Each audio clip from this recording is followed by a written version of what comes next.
All right, so we did Miracle Roulette this evening. So we used my random number generator app on my phone to decide which chapter to be in and then which section to be in. And what our spirit has chosen for us collectively this evening is chapter 30, section 8 in the original edition, and it's called The New Interpretation. So let us see what Spirit would have us hear tonight. And as always, while we're going through this, always be asking yourself, how is this useful to me right now? How is this useful to me in what I've been challenged by or having an issue with either today or in the last week? How can I use this tonight? Where can I use this tonight to experience a miracle of peace and release and abundance and joy and healing? Okay, always be asking yourself that as we go through it. If you are reading something or hearing something and you can't quite see how to apply that, but you'd like to, raise your hand and go, that's good, I like that, but how do you apply that to you know who or you know what? Don't hesitate to ask so that we can all benefit from it, because you don't have a problem, we don't have also. It may take a different form, but that's it. So, here's what it says, the new interpretation. Would God have left the meaning of the world to your interpretation? Now, let's put our little problem in there. Would love have left the meaning of this situation to your interpretation? Would love do that? No. Love wouldn't leave the real meaning of this situation to your interpretation. It says, if love had left the world to your interpretation, then the world would have no meaning. If God left the meaning of your body or this relationship up to you to interpret, believe me, that situation, your body, that relationship would have no meaning whatsoever. Okay, if God left the interpretation of it up to you. Which means, for any situation, for any relationship, for any problem, for anything you got going on, God didn't leave it without the real interpretation, love's interpretation. Whatever you're going through, love has an interpretation of it that would make you weep with joy. Well, okay, all right. So first thing we want to do is go, all right, this situation, I hear what you're saying. Okay, love, what's your interpretation of this? Oh, you have an interpretation of this, love? You have an interpretation that I have $5 in my bank account? Okay, I'd like to hear your interpretation of that. Oh, I have this physical condition, and you have an interpretation for that, love? Great, I'd really like to hear that. That's our prayer. That's what we're asking for. So that's the prayer by which we experience a miracle in any situation. Then it says, because it cannot be that meaning changes constantly and yet is true. And so, the higher mind looks upon the world with one purpose, which means changelessly established. And that means that no situation and no relationship, that means not even this problem, can affect the higher mind's aim or purpose, but must be in accord with it. No situation can change the one purpose that love has for every situation. No problem can outsmart the one purpose that love has for every situation and for every relationship. This relationship is not an exception. This problem is not an exception. This situation is not an exception. Love has one purpose for every situation, including what you're going through. Well, that's good. That means at any moment I can say, love, hey, I would like your interpretation of this. I would like your interpretation of this, and I'm going to trust that no matter how messed up this seems to me, no matter how impossible this seems to me, no matter how impossible this seems to me, I trust you have a loving use for this. You have a loving purpose for this.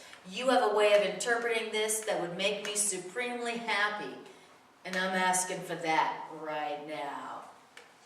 That's our prayer. Okay. So we got to remember, no exception. There is no order of difficulty in miracles. No order of difficulty in miracles. This problem may be foolproof, but it's not love-proof. It's not God-proof. All right. So that's what we're asking for tonight. Then it says, for only if love's aim could change with every situation and every relationship and every problem, only then could every situation be open to interpretation, which is different every time you think of that situation. Only if what? Only if love's purpose for everything could change, would every single situation have a different purpose and be open to any interpretation at any time. If love what? If every situation was open to interpretation. Now, it says, every situation says you add an element into the script you write for every minute in the day. Holy Spirit has one interpretation, one purpose for every situation, which in contrast to us who add an element into the script we write for every minute in the day, and everything that happens now means something else. You take away one element from a situation, and then every meaning in that situation shifts accordingly. That's how we see things. That's how we respond to different situations. Every time we think of that situation, we shift its meaning. Every time any element of that situation or relationship shifts, then we write a new script for it. And every time a new element comes into that situation or relationship, we write a new script for it. We write a new meaning for it. And one thing happens, you add an element, you take an element away, and then all the meaning shifts accordingly. In other words, there's no changeless meaning. There's no meaning that stays the same. There's no consistent meaning in the way that we see our relationships, in the way we see our situations. We're always writing the script, and then we changing the script, and every time another person comes in, we change the script a little more, and one day the meaning of this relationship means this, and the next day the situation means that, and we're always changing it. Always changing what it means. No consistent meaning. No, we don't consistently interpret anything. Wow. Now, how peaceful and calm do you think a situation or relationship is going to be when you are changing the meaning of it and your interpretation of it every day and every minute of every day?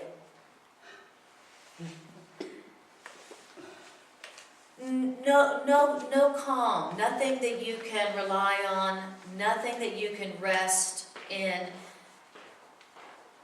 because it's always changing. No consistent interpretation, no consistent peace. No consistent interpretation, no consistent trust. Interesting. So it's like this. I'm afraid when I walk into new situations and new relationships because I'm always changing the meaning of it. So, oh my God, it may mean something else, and then now it means something else. But when I know that every situation has one meaning and one interpretation, that's the one that love gives it, then I can walk into new situations and new relationships certain that I know what's going on. I don't have to be anxious. I know what's going on. I know what it's for. I know what it means. It's for forgiveness. It's for healing. It's for love. Right? So I'm not, in every situation, I'm not walking in like, okay, what does it mean? What is it for? What should I do? Well, what should I do? I don't know. What does it mean? What is it for? I don't know. Okay, you got to figure it out. Now I'm anxious. But with one interpretation given by one teacher, I know what it's about. It may look different, it may have different characters and actors in it, but I know what it's about. I'm here to love. I'm here to forgive. I'm here to learn. So I don't need to worry about who's there or what it looks like. That's the value of learning the one interpretation by the one teacher of every situation. Now, any questions before we go on to the next paragraph?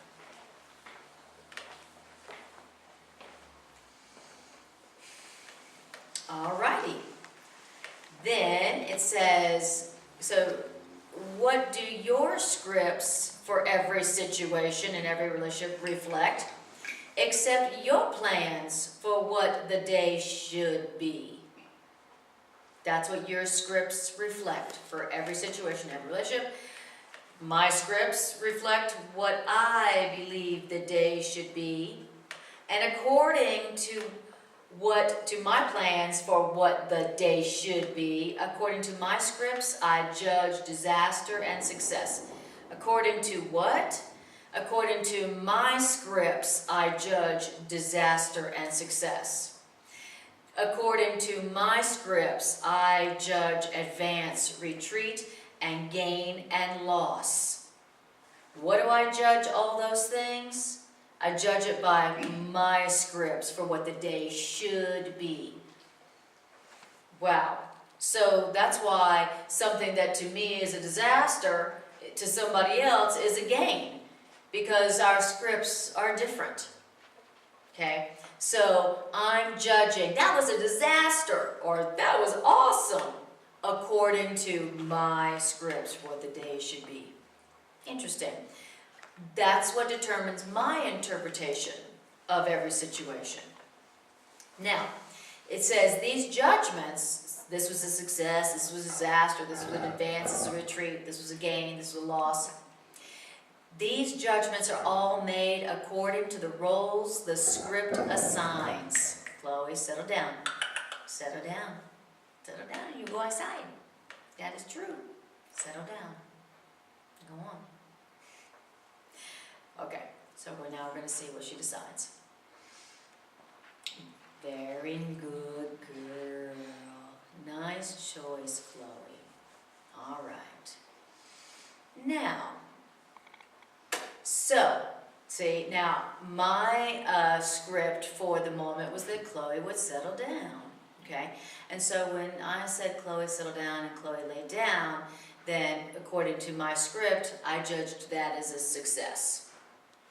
Okay, now, the fact that these judgments, success, disaster, advance, retreat, gain, and loss, those judgments are all made according to the roles the script assigns. So I'm making up a script and then I assign the roles. Here's the script for what my day should be, and here's your role, honey, and I love you.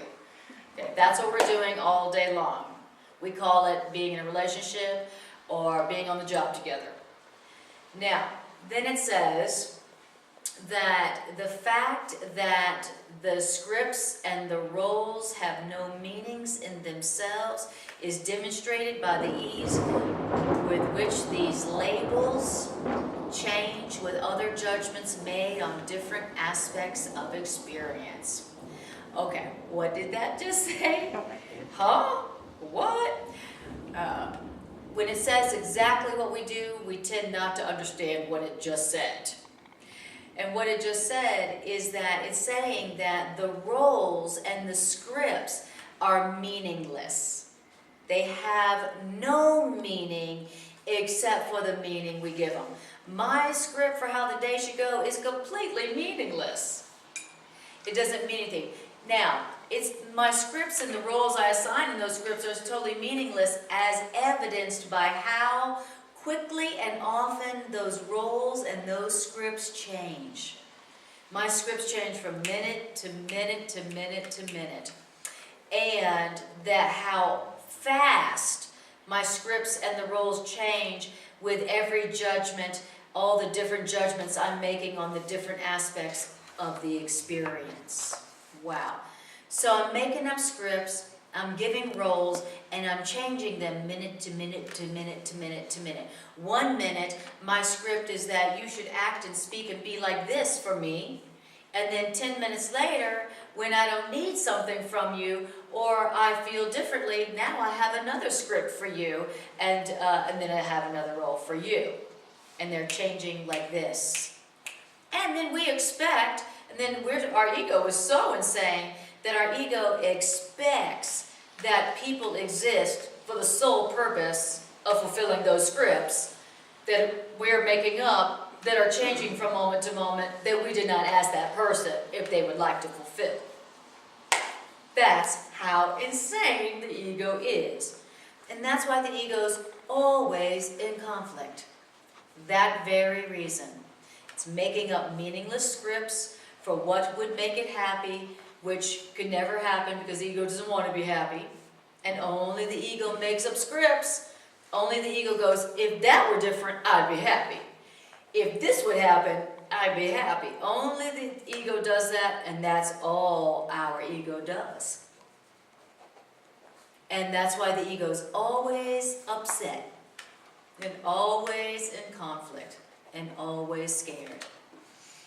Because that's all it does.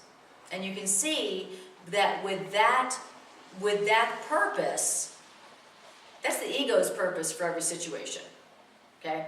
So we said love has only one purpose for every situation and relationship. The ego also has a purpose for every relationship, and it's this, that it write a script and that everybody else fulfill it. Even if that script is changing minute by minute by minute by minute. Wow. That explains a lot about why the ego is always in chaos. That explains a lot about why my entire life has been a failure. That's exactly right. That's exactly right. Exactly. I'm not exaggerating. If I'm being honest, everything I've tried has failed. Yes. Yes, exactly. That is true.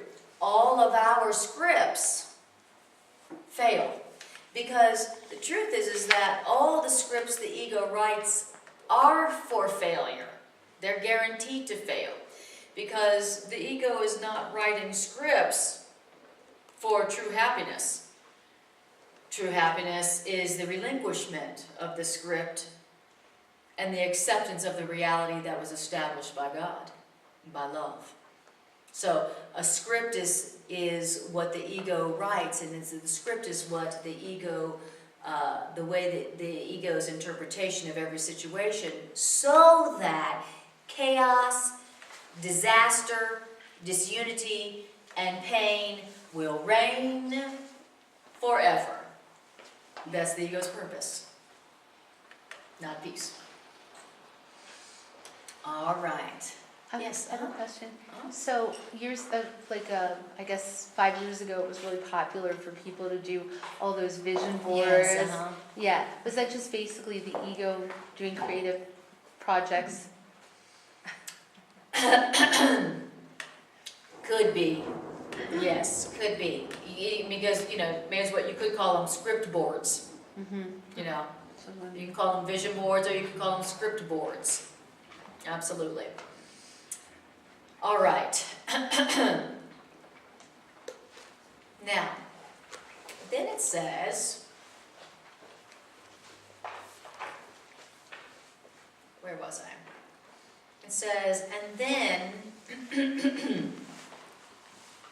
all right, and then, in looking back on these situations or relationships, then you see another meaning altogether in what happened before. Now, in all this, what have you really done except to show that there was no meaning in those situations or those relationships? By having a script and roles that change from minute to minute, that you give to every situation and every relationship, that shifts and change with every element that comes in or exits, and then every time you look back at a situation that's already happened, then you have another meaning for it. You have another interpretation for it. What does that mean? Except that that situation or relationship didn't have any meaning. In other words, you didn't really ever see the real meaning. You didn't ever really have an awareness of what that situation or relationship was really for. It's one purpose. That's all that all your changing scripts and the changeability of your scripts and the roles, that's all that that's really demonstrating. That we didn't see the real meaning or purpose in that situation or relationship. Okay, I acknowledge that. I admit that. I did not see the one true real meaning and purpose in that relationship or in that situation in the past. How do I know? Because every time I think about it, its meaning changes. Its meaning and interpretation was changing while it was happening from moment to moment, depending on my mood or depending on what I was wanting to experience from moment to moment. So I didn't know what that relationship was for. I don't know what that situation was really for. I don't know what it's really for now. That is how you begin to get to the real interpretation, love's interpretation of that situation that happened in the past, or the situation that's happening now. Okay, now, here's something practical. If there's a situation or a relationship right now that feels chaotic, that you feel anxious about, that means that you are writing a script for it and assigning roles within it, and you don't really know what it really means and what it's really for. And you're suffering and there's chaos and you're afraid because you are trying to write a script, but you're busy having to figure out how to change that script and change those rules from moment to moment. And so you're afraid in that situation. You feel anxious. Okay? That's what's going. That's why it's chaotic. That's why you're afraid. Which means that the way to experience a miracle of peace and joy and abundance and healing in that situation and that relationship is to go, I don't know what it's for. I don't know the meaning of it. I don't know what it means. I don't know what it's for. I don't. How do I know? Because I'm afraid. Which means I wrote a script for it and I assigned roles in it. I don't know what this is for, Spirit. Higher mind, I don't know what this is for. I don't know what it means. I don't know what I'm doing. And higher mind, I'm asking for your interpretation. What's your interpretation of this situation? And I am not going to I'm going to wait in patience until I hear your interpretation. I'm not going to try to make it up what it means. I'm not going to try to figure out what it's for. I'm not going to try to figure out what to do. I'm not going to try to figure out how to fix it. I'm going to wait. I'm going to ask, number one, I'm going to ask, what's your interpretation? 2, I'm going to wait until I receive your interpretation. Now, how will I know when I have received love's interpretation of this situation or relationship? How will I know? The Course says, God's interpretation, love's interpretation is some form of peace. That's how I'll know.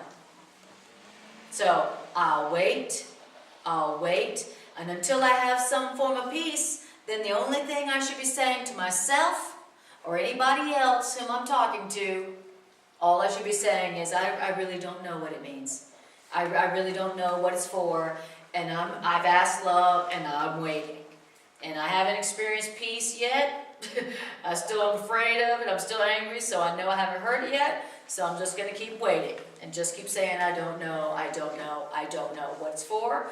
I don't know what it means, until the peaceful perception comes. That's the practical application here. Okay. Any questions on that? All right. So if you're in a chaotic situation and you've done all that, Okay, yes. but you're still needing to work in it, Mm-hmm. deal with it. Yes. You're just, what's different as you're doing it, you're not having peace because you haven't received the new interpretation yet. That's But right. you're still, what you're doing is you're holding a space of just knowing that you're waiting. Yes. While you're working, Yes. you don't know what it is. It's not like you're waiting to go forward into the chaos. That's right. You need to go into it. Yeah, if you have to mail a bill off, if you have to make a phone call, it's not saying don't take care of the practicalities. You're just having this awareness that you've asked for the law's interpretation, and because you don't have peace, you're still waiting for it. That's right. And if there's an action that if there's some response you're called upon to make, like you need to mail a bill, or you need to make a phone call, or you need to do whatever, practically speaking, then you write that bill out, or you make that phone call in the back of your mind going, I don't know what this is for, I don't know what I'm doing, I don't know what this means, and I'm waiting.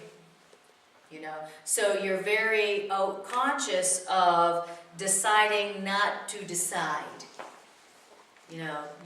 I'm gonna not decide. I'm not gonna make up a meaning right now. I certainly don't want to be sitting here making up a meaning while I'm scared and angry. That's what I've already done. That's what got me into this mess. So let me not start deciding what it means and what I should do and what it's for until I have peace. Yes, if there's a decision to make, I'm willing to make it, but there's no sense in deciding what to do and what it means until I have peace. If I decide what to do and what it's for, but I don't have peace, it probably ain't going to end well. It's probably not going to end well. So let me just recognize I don't know what it's for, ask for love's interpretation, and then wait to decide.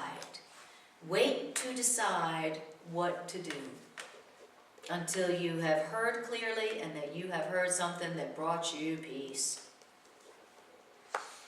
All right. Formula. This is a practical formula for how to have peace and abundance and sanity in any situation, in any relationship, which are the same. Relationships are situations, and situations are relationships. Okay. So basically, what we're hearing is that love's interpretation of any situation or relationship will bring you peace. That's the answer. And there's no situation that love can't look upon and bless with love's vision. Nothing. There's nothing, no matter how scary, how chaotic, how complicated of a situation or relationship, that when love looks at it, it turns from a battleground into a quiet, beautiful meadow with a babbling brook running through it. The Course says, when love looks upon the bloodied earth, where there's blood on the earth, when love looks on anything, no matter how bloody it is, it turns into life-giving brooks, life-giving meadow with life-giving brooks that never waste away. That's how powerful love's vision is. And what is love's vision? It's love's interpretation. Isn't that beautiful? Isn't that beautiful? I love hearing that. So in any situation, no matter how chaotic, no matter how bloody, I could say, love, really, please, look at this. Let me look at this through your eyes. What does this look like through your eyes? What do you see in this, love? I'd really like to know, because what I'm seeing is scary. What I'm seeing, love, I would really like to know how the whole Orlando shooting, look, how do you see that? How do you see that? What does that look like through your eyes, love? I'd really like to see it through your eyes. Thank you. And then thank it in advance. and then wait. Okay? And then in the meanwhile, just go, I don't know what that means. I don't know what that means. I don't know what that's for. But I know love does.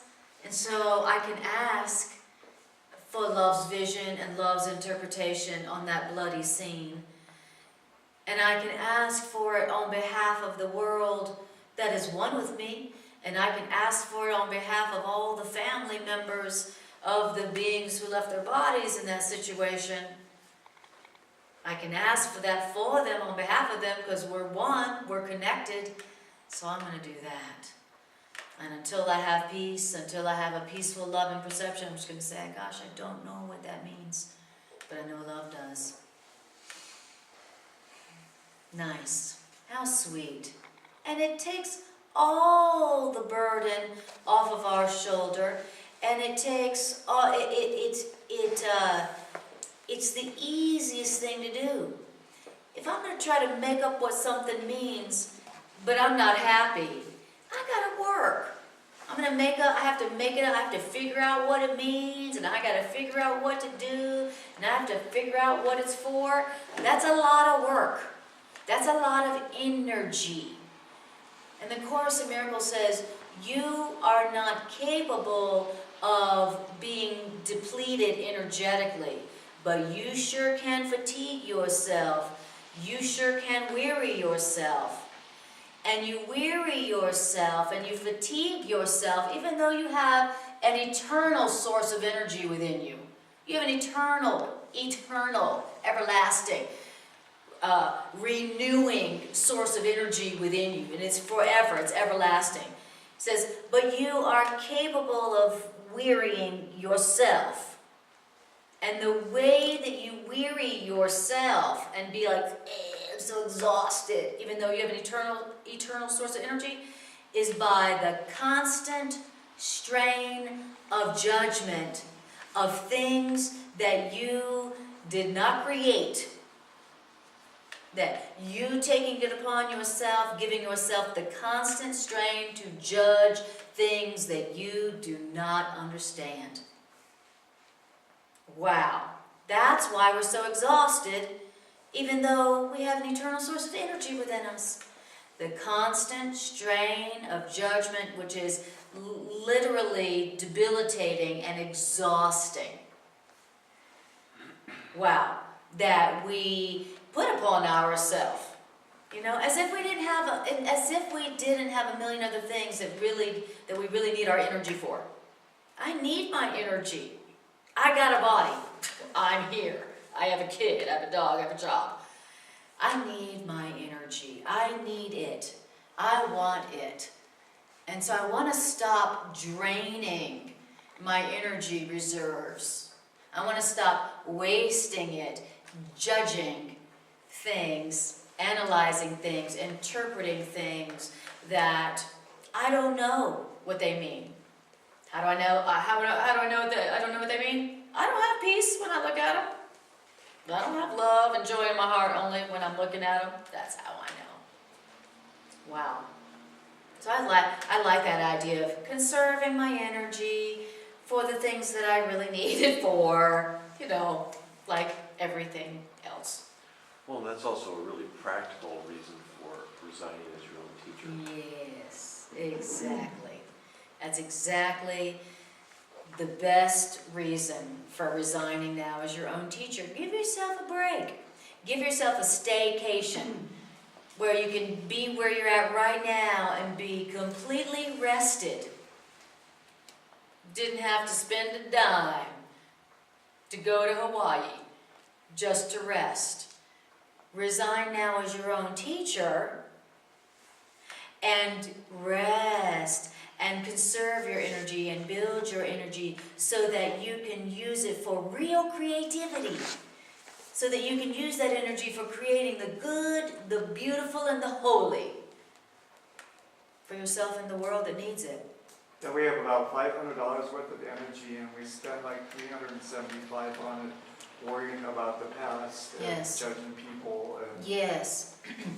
Yeah, and judging situations and deciding what things mean and deciding why people do, analyzing people's motives, oh, that's a huge waste of our energy reserves. I'm now going to analyze their motives. Now, I have no idea why they do what they do, as evidenced by my lack of peace when I think about what they did.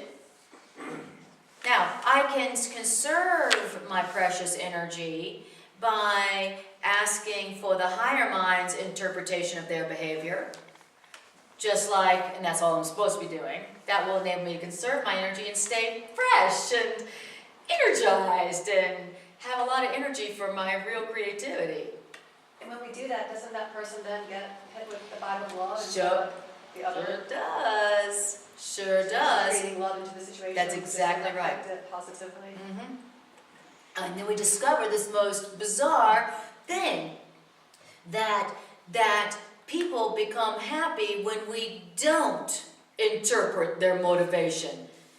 That we help people the best, we heal people the best by not interpreting their motivation. Our ego's like, look, you need to analyze them and correct their errors for their own good. That's what our ego tells us. You're being kind and right and good to point out their errors and correct it for them behind their back. The ego tells us it is kind and right and good to point out their errors and correct them behind their back. Right, that's how insane the ego is. The truth is that we are really helpful and loving and healing for them when we choose not to analyze their motives by ourselves. And don't analyze their motives, and we just say, higher mind, what does that mean? To which Holy Spirit has one answer. Remember, we started this section off that says, higher mind has one purpose, one interpretation for every situation and for every relationship. Real simple. Spirit being genius, spirit, higher mind having real intelligence, has one interpretation and one purpose for everything. Real simple, complete genius. Yeah, I've been seeing some shifts in people that I've been healing the separation in, and it was like, wow, I can't believe it. Are you feeling okay? You're acting totally different, you know. But- Without you trying to point out their errors and Yeah. correct them for them. Yeah, Yes, exactly. So it's like this. Love and truth are one. So truth is one. Truth is one. Love is one. Okay? That means that everything shares the same truth. So that's the same as saying that truth and happiness is simple. One meaning for everything and everyone. Wow. Now, that is the ultimate simplicity. Well, it's only one. Truth being one, that doesn't get any more simple than that, right? Okay, one meaning, everyone, everything. That one meaning is love. Now, I don't have to waste my energy and make a fool out of myself trying to figure out what it is. I've totally conserved my energy, and I'm always right. I like that. How would you like to always be right? And always have an abundance of energy for creating the good, the beautiful, and the holy? Remember, there's only one interpretation. There's only one meaning for everyone and everything, and it's this. It's either love or it's calling for love, which is still love. Wow. Could I let myself have happiness that easily? That is the question. But the Course says that I don't want it like that. He says, the reason I won't just go, hallelujah, one meaning for everything, dang, I'm gonna have a good time now. I'm gonna enjoy my life now. The reason that I don't have that response is because the Course says that I'm trying to maintain the what does it say, the creativity of creation, but with my own content. I still want to be the creator of reality. I want to be God. I want to be right. I could always be right and always be happy and always have all the energy in the world for all the creativity of love, except that I want to be right. You want to be the author of your own music. I want to be the author of reality. Dang, I would rather die broke, exhausted, and sick, and wrong, and to be right. Wow, the Course says we would rather die than be wrong. Dang. And you see it, how, people would rather fight and fight and fight and lose that relationship and lose their energy and lose their health than say, oh, I was mistaken.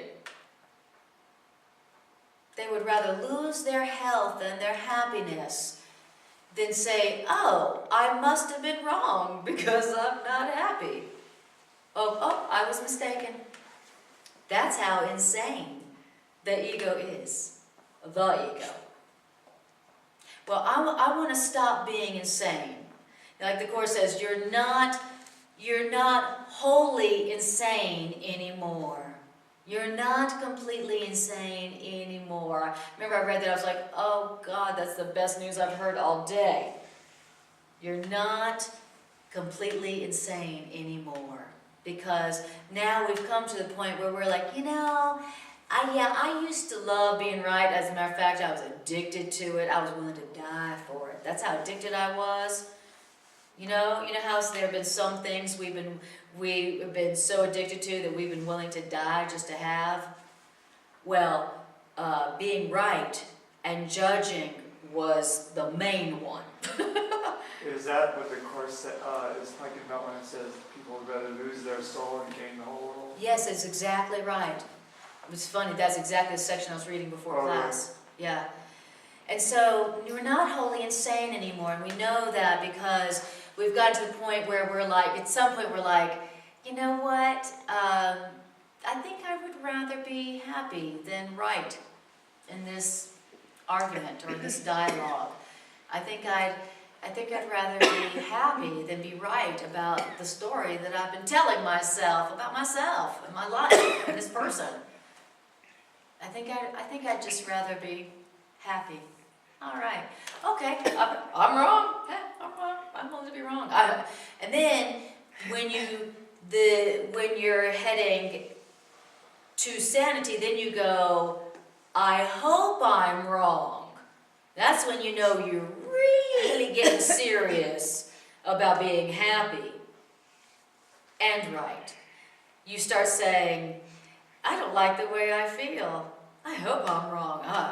Or you start to tell your story about this person, and every time you tell the story about this person, you get all tense and you get angry and you get upset, and then you stop and you go, God, I hope I'm wrong about that story.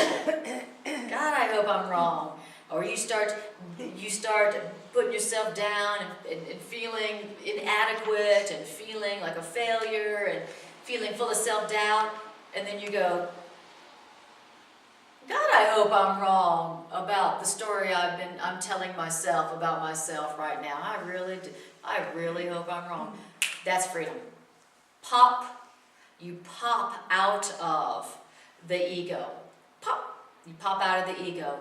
And then there's a whole universe of abundance and joy and mighty companionship and fun that's just waiting to go, hey,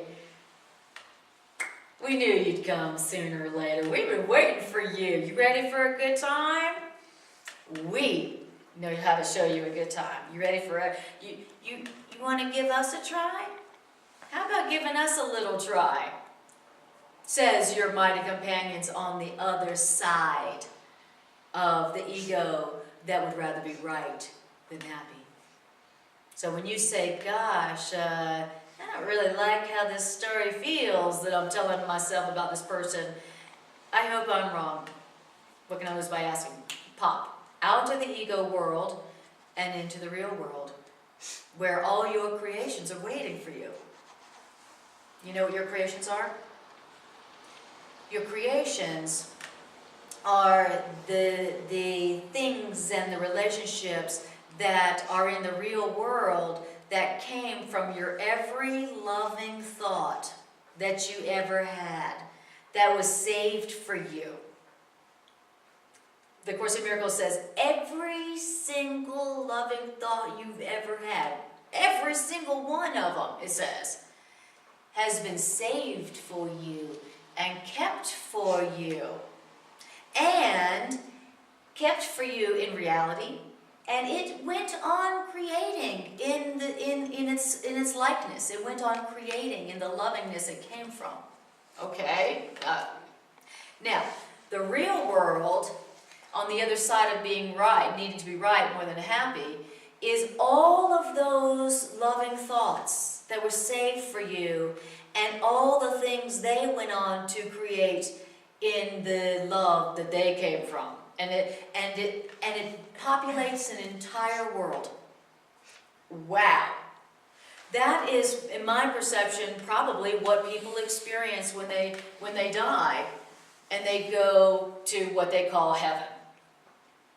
They're going to the real world where all their loving thoughts were saved for them and nurtured and went on creating. Isn't that beautiful? Now, that is on the other side of the belief that being right, even when you're unhappy, is not what you want anymore, and that you would rather be happy than be right when you're not. That's how you get to the real world, and that's what the real world is. And that's where we're going. Yay us. That's how you know we're not totally insane anymore. Kind of insane, but not totally insane. Who would like to go to that real world? Who would like, okay, I figured that. I can tell that you guys would like to. All right, so, it's a quarter till. Let me see if I finished this paragraph. Let's see. Okay, I will finish this one last paragraph, and then we'll do our integration meditation. Now, and this next paragraph is just saying what I was saying earlier as this is the answer portion. Okay, we just heard the problem in the first part of the section. Now is the answer. Okay, review, what was the problem? I'm writing the script for every minute of every day, and I'm assigning the roles to everybody who's there, the roles they should fulfill to fulfill my script, because that will make me happy, and I would rather be right about the script I wrote and the roles I assigned than to be happy. Okay, that's the problem. That's why I'm in chaos, that's why I'm struggling, that's why I'm exhausted and broke, and lonely and angry. Okay? Now, what is the answer? What's the alternative to that? Well, a common purpose. A common purpose is the only means whereby your perception and your interpretations can be stabilized, which means a common purpose is the only way that one interpretation can be given to the world and to all experiences here. Okay, do you hear what it's saying? So there's a jillion scripts that you write that change for every minute and every purpose of every day. The alternative is, I have one purpose and one interpretation for everything in the world and all experiences here. And only when I give one purpose and one interpretation to the world and everything that I experience here, only then can my perceptions stabilize, such that my experience here is stable, not chaotic, not crazy, not chaotic, but stable, calm. All right, now, in this shared purpose for everything in the world is one judgment shared by everyone and everything you see. In other words, when you have one purpose and one interpretation for everything in the world, guess what? You don't have to judge. You don't have to judge anymore. You don't have to figure it out anymore. You don't have to analyze anymore. You don't have to make it up anymore. You don't have to judge because you've learned one meaning has been given everything, and you are so glad to see this one meaning everywhere. I'm so glad to see one meaning everywhere. I'm so glad everywhere I go, love, love, love, love, for love, love, for love, for love, for love, love, for love, for love. I am so glad to see this one purpose, this one interpretation, this one meaning everywhere. I don't have to figure anything out anymore. I don't have to judge. I'm exhausted from judging. And then it says, and this one meaning, this one purpose, this one interpretation cannot change because you want to see that one meaning everywhere, which means unchanged by circumstance. And that's why you will offer that one meaning, that one interpretation to all events, all relationships. And then when you do that, when you offer one meaning, one purpose, one interpretation to all events and all relationships, guess what they do for you? Guess what all those experiences will then do for you? Guess what all those relationships will do for you? They will stabilize. They will offer you stability. What? You're telling me there's a way for my world that has been so chaotic and so scary and so unstable, that my world and all events and all my relationships, they will offer me stability? I'll take it. I would like to experience some of that. How about you? Imagine that. A world that's not terrifying in its chaoticness. The Course says that anxiety comes from the unpredictability of the ego. I'm anxious because my world is unpredictable. My relationships are unpredictable. Now I'm scared. What's it going to be now? What's it going to be next? Wow. Okay.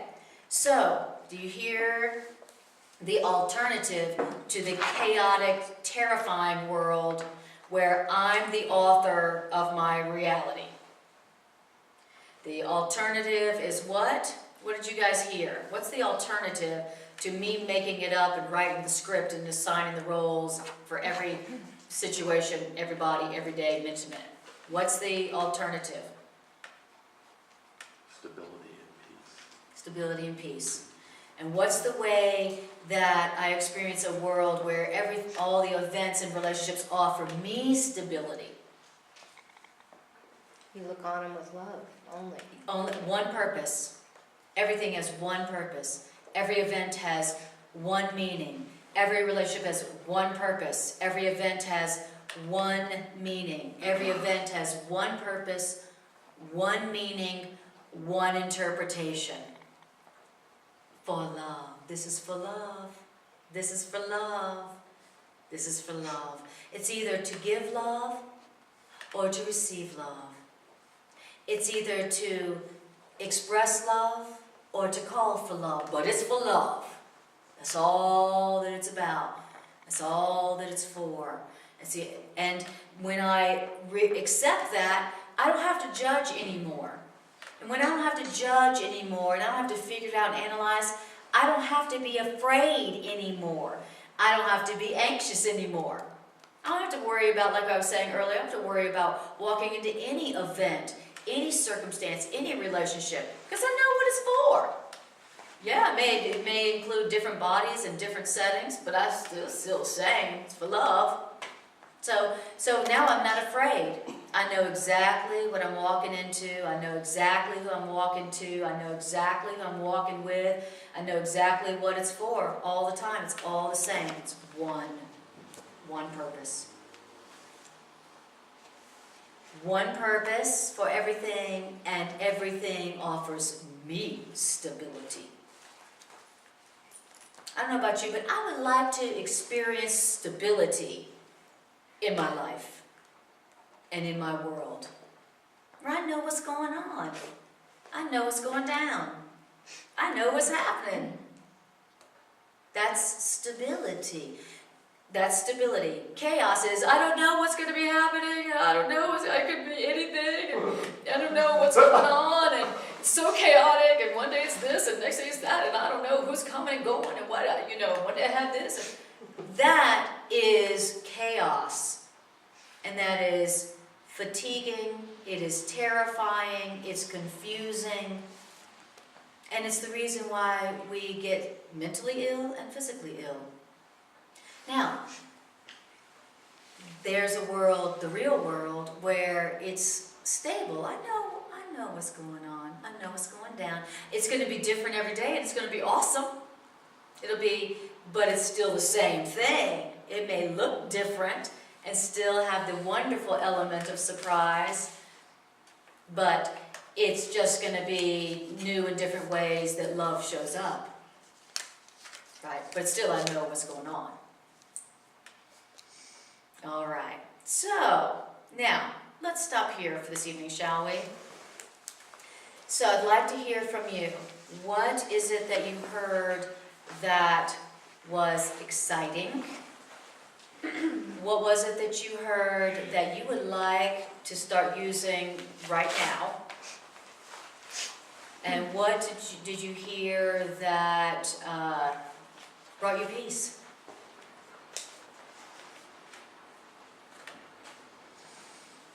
That we can apply one meaning to everything.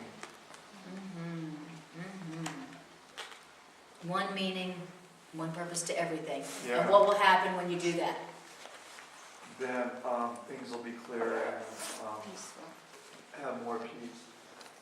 Yes, stable. Stable. I do like that he uses the word stability. I like that very much. Yeah. I notice that my ego has kind of a negative connotation to it, like stability means boring. But the truth is that I would love to experience some stability. I'm willing to be wrong about my interpretation of peace. Because what had been my interpretation of peace? Boring. Right? Stability, boring. It's the same as saying, peace is so boring. I'd rather be terrified and running from something all day long. What'd you say? Drama and chaos. I would rather have drama and chaos and terror all day long. That's the same as saying peace is so boring. And I have said that. That's how crazy that I have been. That's how insane I have been. All right, what else? So, I like if we're feeling anxious about a situation and we have written a script for it. Yes. Yeah. And you talked about us wanting to be right, and I think what's closely related to that is we want outcomes as well. Absolutely, yes. Maybe that's a form of being right. Absolutely. Absolutely. That's what all the scripts are for. Yeah. I want to be right, and this is how I would like it to be. This is how I would like it to go. Yeah. So anyway, that was coming up for me when you were Yeah. talking about that. And what did you say? You said something about love's interpretation of any situation can make us, Supremely happy. okay. I had indescribably joyful. but close enough. Close enough. Pretty good. Pretty good. What else? What else did you hear that you would like to remember, you would like to use?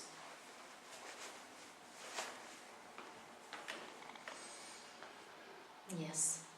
I'm excited that in spite of my addiction to chaos, I find myself on a planet ideally suited for rehab. Yes, indeed. I think I'm gonna get Yes. it. Rehab Earth. Uh-huh. Uh-huh. It's a new reality show. Us. The new reality show, Pimp My Earth. Rehab My Earth. I know, that was bad. Rehab My Earth. Wow. I just saw my life, I just had a glimpse of my life becoming so much simpler and so much happier for nothing but a simple change in perception. I just saw my whole earth experience change from a battleground to a meadow with life-giving brooks running happily beside it. For what? For one change in purpose. One decision that now, you know what, from this point forward, everything and everyone and every event, every circumstance, every relationship has one purpose, the same purpose. Whatever it looks like, and that is love. And if I can't get to that love, then I can at least go, higher mind, what's your interpretation for this situation? Higher mind, how does this look through your eyes? If I can't get to the love myself, the loving interpretation. And I just had an aha that that also explains why there's no order of difficulty in miracles. Yes, that's right. There's only one answer and only one purpose. That's exactly right. Love, truth is simple. Happiness is simple, which means if I'm not happy, I have overcomplicated something. Meaning I'm trying to complicate it. If I'm struggling, exhausted, upset, angry, it means I haven't seen the simple truth. If you're not living in joy, you're not living. Mm-hmm. That's the other one. That's exactly right. If you're not living in joy, you're not living. And I like the reminder that you can eliminate the fatigue and the weariness, which I find gee, why am I tired and weary? Well, duh. Exactly. But you don't, all that All that constant judgment strain and of all judgment. that. All that constant Ask strain a of higher- judgment when higher. we don't know. You know? Exactly. I really got that too. I really saw how I could free up my energy reserves to use for my creativity, for creating the good, the beautiful, and the holy. The Course says, honey, you're not here to be right and to struggle. You're here to create the good, the beautiful, and the holy. That's why you're here. You're not here to be right and to conquer and to get something and to prove something. You're here to create. We're creators. We're creators. We're not survivors. I'm a survivor. Oh. Yeah. Okay. All right. How's it working out for you? This is the way to free up your eternal energy reserves to be the creator that you were created to be. I'm not here to figure stuff out. It's already all been created. I don't need to create anything. It's already been created. All of it for me and given to me freely. The Course says, you don't have to do anything. The Course says, to say, I need do nothing. I need do nothing. I don't need to create who I am. I don't need to make my worth. I don't need to make myself worthy. I don't have to figure out how to make myself lovable. I don't have to do anything. I don't have to make my living. I like that. I don't need to make my living. I don't need to make my value. It's already all been done. I'm just supposed to be here enjoying it and extending it. Wow, this is the way to do that. Hallelujah. Thank you, Course in Miracles, and wherever this came from. Sometimes I'll be reading the Course and I'm just like, oh my God, thank you. Oh my God, what would I do without the Course? Have you ever stopped for a moment and go, what if I had never, Oh, I know. what if I had never found this? I'll have a cold chill go over my body like, whoa. And then I have that realization that something really does love me. Some part of me really does love me. Because even when I didn't understand a damn thing it was saying, I was certain that something bad was going to happen if I continued to read it. I still kept reading it, and I still kept going to class for it. That tells me that there is something in me that does love me. There really is. That's proof. That's proof right there. If I ever needed any proof, that's it. Because some part of me that loves me brought me to it and kept me in it even when I didn't understand it and I was resisting it and I was hating it. So good to know that there's a part of you that really does love you. And think about how many generations of people have not had this. All but basically 1.5 maybe. What a time to be here on the planet. Yeah, thank you. Yes, Yeah. what a time to be on the planet. Absolutely. Yeah, thank you for saying that. That's cool. Yeah, it is. That's really cool. I heard about our scripts, my script. We seem to take this and want to have Holy Spirit reinterpret our script. Yeah. And that's not what really Right. isn't about that at all. Good point. So when you let Good go of point. your script, then you will see the interpretation. Got it. And until I can love myself like God does, I'm not doing myself any favors writing my own scripts through everything. Exactly. I really like that. That when you're asking for Holy Spirit's and love's interpretation of something, be careful to not be asking for Spirit's interpretation of your script. You know, like, could you give me the loving interpretation of my script? Could you give me the loving interpretation that I think they should be my boyfriend or my girlfriend? Could you reinterpret my? Could you make my script happy, please? Right. Good. Very good point. It is my Thank you. tendency to do that. Indeed. My ego's too. Absolutely. Absolutely. Holy Spirit, could you please sanction my script, please? Yeah. So the prayer goes something like this, as much as I would like such and such to happen, Spirit, what I really want is your interpretation of this situation and your purpose here. In other words, all I want is love's will to be done in the situation. That's all I really want, even though I know my ego would like to happen. I'm not going to lie about that, and I'm not going to suppress or repress or pretend that there's not something my ego would like to happen here. So it's not about pretending that your ego doesn't have preferences. And say them. So you say to Spirit, you say to Higher Mind, I would really love it if this situation would turn out like that, and I would really love it if this person would want to do such and such with me. I would really love that. And I don't know my own best interests. I don't love myself. I don't love myself completely. I slept late today and judged myself. I was late for a meeting and I attacked myself. So I don't love myself. I don't know my own best interests. So, love, I'm asking for your will in this situation, I'm asking for your purpose, and that's all I really want, and I'm giving you power of attorney for that. Despite what my ego thinks it would like to have happen.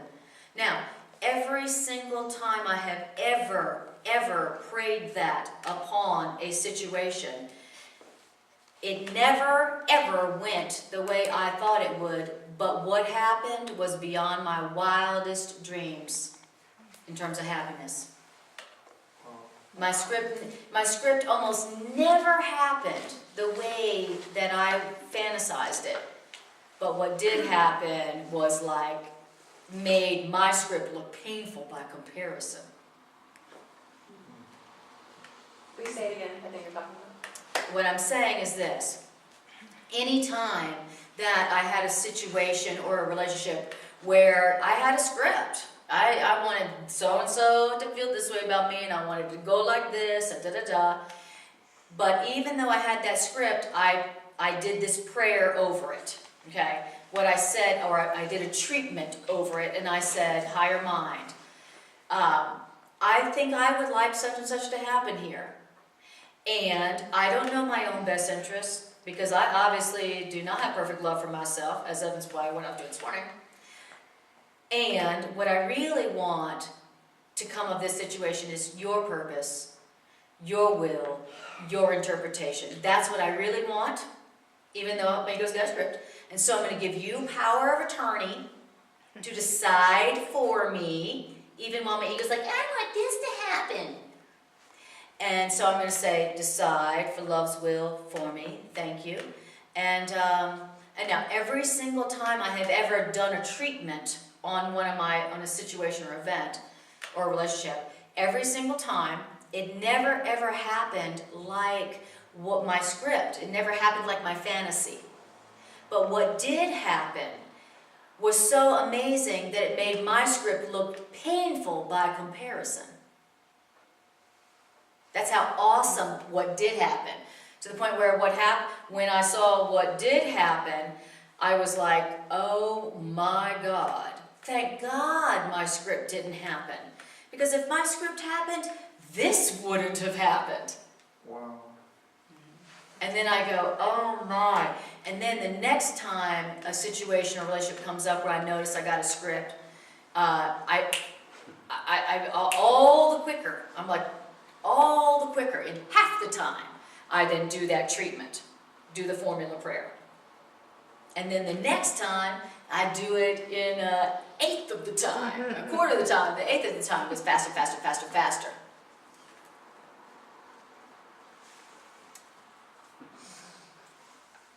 Formula for how to enter the real world, where your creations, your every loving thought that's all been saved for you are waiting for you to show you a good time, a good life. All right. So there you have it. Okay. Give it up for the love party who loves you, that brought you here. Right. But there's a million other places that your ego told you that you should be tonight. All right. Thank you. Thank you. All right. So now we're going to do the integration meditation. If you need to go, please feel innocent to go. Bye, sweetie. And we're going to do about 2 minutes of the integration meditation, and then we will head back out to the lab, where we'll be able to have opportunities to practice immediately. All right. So I want you to close your eyes. And take a breath.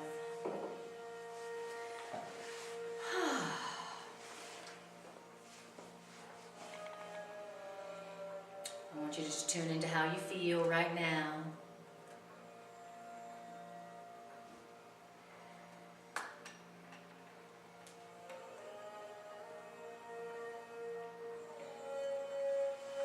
How does it feel to have heard these ideas tonight?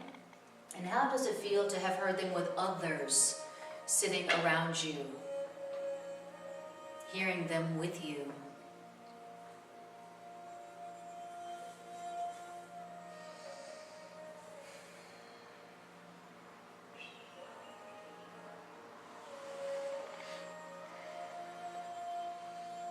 Beautiful. Now, I want you to bring to your awareness a situation recently where you were experiencing an experience of chaos, fear, struggle, lack, conflict, so many synonyms. And I want you to tune in to the situation. How did it feel? How did that chaos, confusion, despair, struggle feel?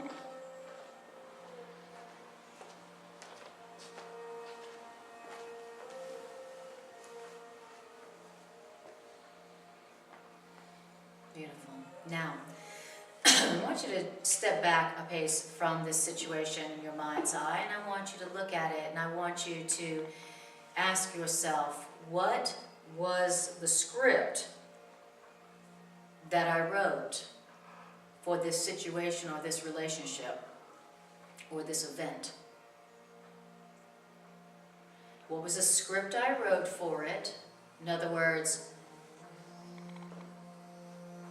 what was the plan that I was telling myself needed to happen? What was it I was telling myself needed to happen there for me to be happy? And what were the roles you assigned in that script? Who did you assign those roles to? What were the roles you assigned to those folks? And how you believed that that script should go to make you happy. Do a little script inventory here. A little script inventory.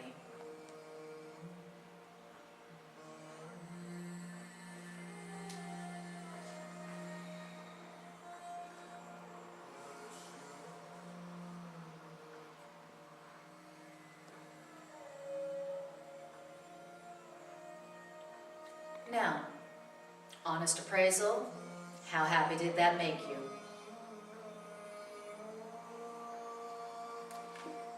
Did that script and the roles you assigned bring you peace, lasting peace?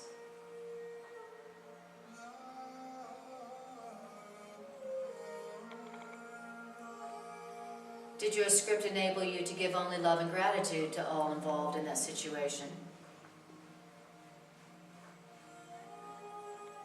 Did the script and the roles feel like a gift of love to the people that you assigned those roles to?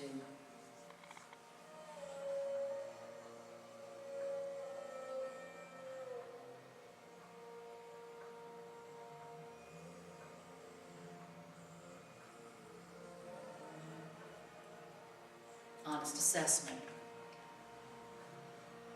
Okay, now we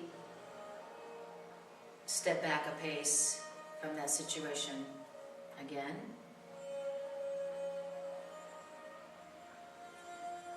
And we say to our higher mind, the divine indweller within us, we say, love, divine indweller, what is your interpretation of this situation, event, or relationship?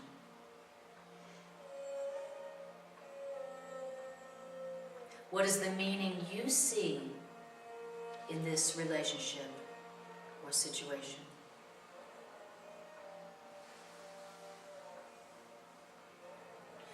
What is the one purpose you see in this? Show me.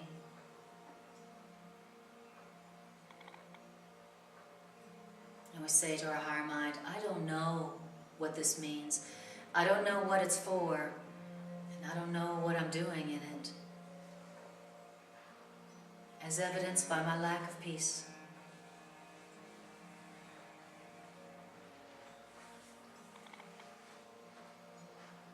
And then listen. Listen for your higher mind's answer. Listen. Wait in patience. Wait in certainty for love's answer.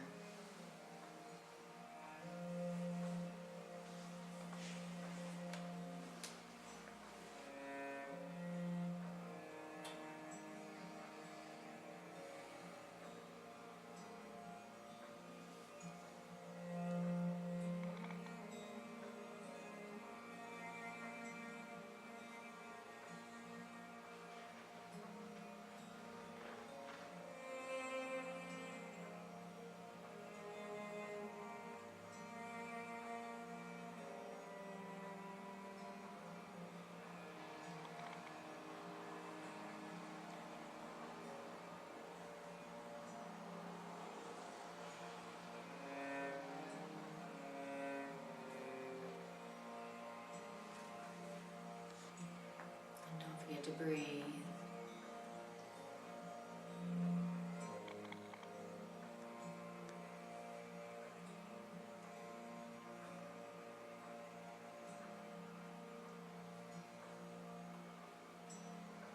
Beautiful. And now, in your mind's eye, I want you to look on that situation or that event once more.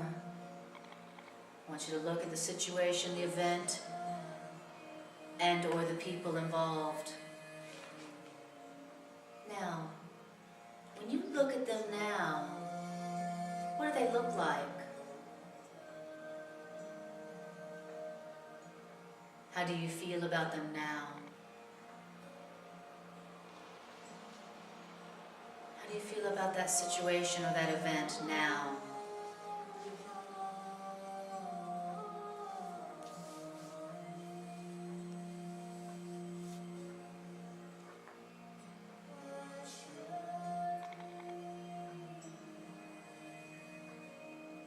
And if you're open to receive, then right this moment you could receive the stability that they and that situation is offering you right now. Do you dare?